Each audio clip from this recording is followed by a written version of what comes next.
Welcome to an overview on the top 10 messages from 10 top books. In today's busy world, finding time to read informative books is becoming harder and harder.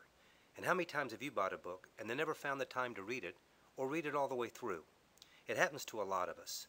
This presentation enables audiences to learn the key messages from 10 top books and how those messages can be intertwined with one another.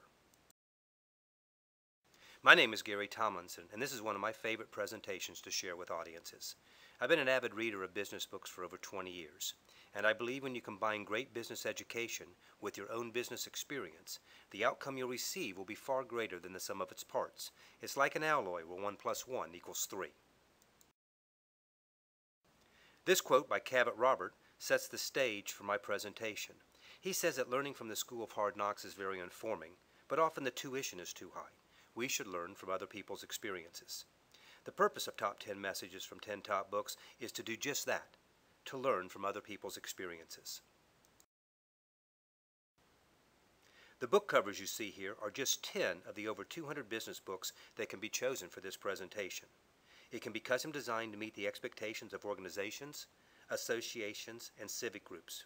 I picked 3 of these books to share their top messages with you today. The first book is entitled The World is Flat by Thomas Friedman. You might remember this snippet from grade school.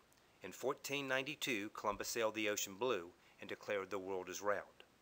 Now some 520 years later, Thomas Friedman comes along and declares the world is actually flat. He writes that there are 10 major flatteners that have caused this to happen. I'll share 3 of them with you now. The first one occurred on 11/9/1989. Do you know what happened on that date? That's when the Berlin Wall came down. That event opened up a world of entrepreneurship and free trade that had never happened before in that area, and that free enterprise continues to grow and impact the world today. The second flattener happened just 6 months later on 5/22/1990. That's when Windows 3.0 was introduced, and that's when personal computers really started becoming part of everyone's world. The third flattener happened 5 years later, on 8/9/1995. That's when Netscape went public. The Internet was born. It's hard to believe that was only 17 years ago. Think about all the change that's happened in our world since then, and think about how this change has affected you. Friedman has a lot of top messages to share in The World is Flat. Here are 2 of my favorites. The first one is for parents. He says we used to hear parents say to their children at the dinner table, "You need to eat everything on your plate because the children overseas are starving."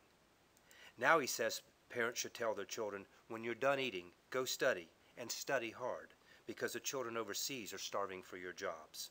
The world is flatter, and that means there's much more competition for jobs, and it's coming from more places around the globe than ever before. The second top message is that Friedman believes the most important attribute for America's future is creative imagination. We're now in the information age, and being able to think entrepreneurially is going to be crucial for America's future. It's that creative imagination, that entrepreneurial thinking, that will keep America on top and competitive in the world market.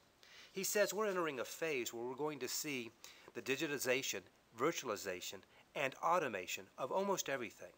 The gains in productivity will be staggering for those countries, companies, and individuals who absorb the new technological tools. And we are entering a phase where more people than ever before in the history of the world are going to have access to those tools. The real information revolution is about to begin. According to Friedman, the world is no longer round. The second book is Good to Great by Jim Collins. Collins begins with the statement that good is the enemy of great. He says we have good schools, but we don't have great schools. We have good government, but we don't have great government. We have good businesses, but we don't have great businesses. It seems when we become good, we declare victory and then become complacent. Collins' research team spent over 5 years analyzing thousands of businesses. They found 28 companies that went from good to great. Their mission was to discover the key determinants of this greatness. Here are a few of them. All great companies have level 5 leaders.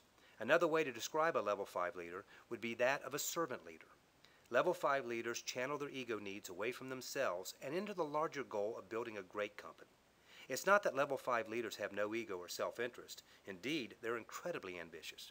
But their mission is first and foremost for the institution, not themselves. Another key determinant was that all great companies concentrated on getting the right people on their bus, getting the wrong people off, and getting the right people in the right seats. The good to great leaders understood three simple truths. First, if you begin with who rather than what, you can more easily adapt to a changing world.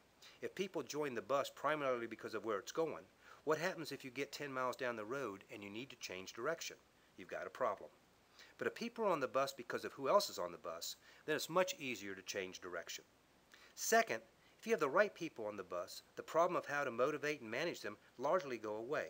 The right people don't need to be tightly managed or fired up. They will be self-motivated by the inner drive to produce the best results and to become part of creating something great. And third, if you have the wrong people, it doesn't really matter whether you discover the right direction or not. You still won't have a great company. Great vision without great people is irrelevant. The last determinant to share with you is that all great companies have a culture of discipline. That's where disciplined people first engage in disciplined thought before getting into disciplined action. Collins' team found that it takes no more effort to be great than it does to be good or even mediocre. The final book to share with you in this overview is The Golden Rules for Managers by Frank McNair. McNair's book is filled with maxims and entertaining stories to illustrate the points. That's what this book is all about, aphorisms and sayings that capture essential truths about life in the managerial world. One of my favorite chapters is entitled Expectations. McNair begins with a maximum of I can't hit a target I can't see. He says that all businesses would operate better if managers knew that their employees were looking at them with this thought in their heads. I can't hit a target I can't see. Meaning, what is it precisely that you want me to do? Painting a clear picture of the target is a fundamental obligation of all managers as they think about their contract with the people they manage. People can't give you what you want unless they know what it is. And because they're not clairvoyant, you have to tell them. Or better yet, sometimes you have to show them. McNair had a great story that he shared to illustrate this point. His grandfather was in oil and owned a good number of gas stations in the 40s, 50s, and 60s in North Carolina. His grandfather had one major rule for the gas station managers. He wanted the bathrooms to be spotless. His thinking was if the restrooms were spotless, women would want to use them, and they would tell their husbands, this is where you'll stop to get gas.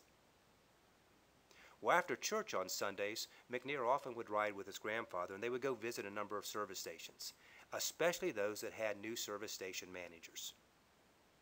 When they arrived, McNair's grandfather would get out. He would go in and inspect the bathrooms. If they weren't up to the level that he was looking for, he'd go out to his car, pop open the trunk, and get out his cleaning supplies. He'd bring them into the restroom, hang up his coat and his vest, put a towel down on the floor to protect his pants legs, and then he would get to scrubbing. He'd clean the toilets and the sinks and the walls, and when he had it exactly how he wanted it, he would go get the service station manager. Now, he never belittled him, he never tried to embarrass him, but he would say to him, this is what I mean by clean. When I come here again, this is what I expect to see. Well, when they were driving back home, McNair would ask his grandfather, why did you do that? Why couldn't you just tell him to clean the bathrooms? And his grandfather looked at him and says, I don't know if I could have done a good enough job by just telling him. What if I said to him, I want these as spotless as you have at your restrooms at home? And when I left, the manager says, well, gosh, these are already cleaner than I have at home. He says, you have to remember that people weren't raised in your house. They don't have the same belief systems or the same experiences you do. So sometimes you have to go beyond just telling them. You have to show them.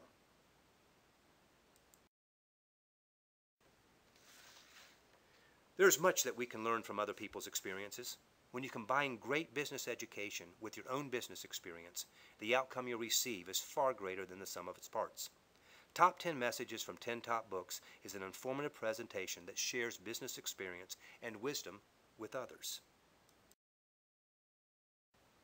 If you'd like to learn more about this presentation or my other presentations, please contact me at 919-847-6235 or send me an email at gary@gary-tomlinson.com.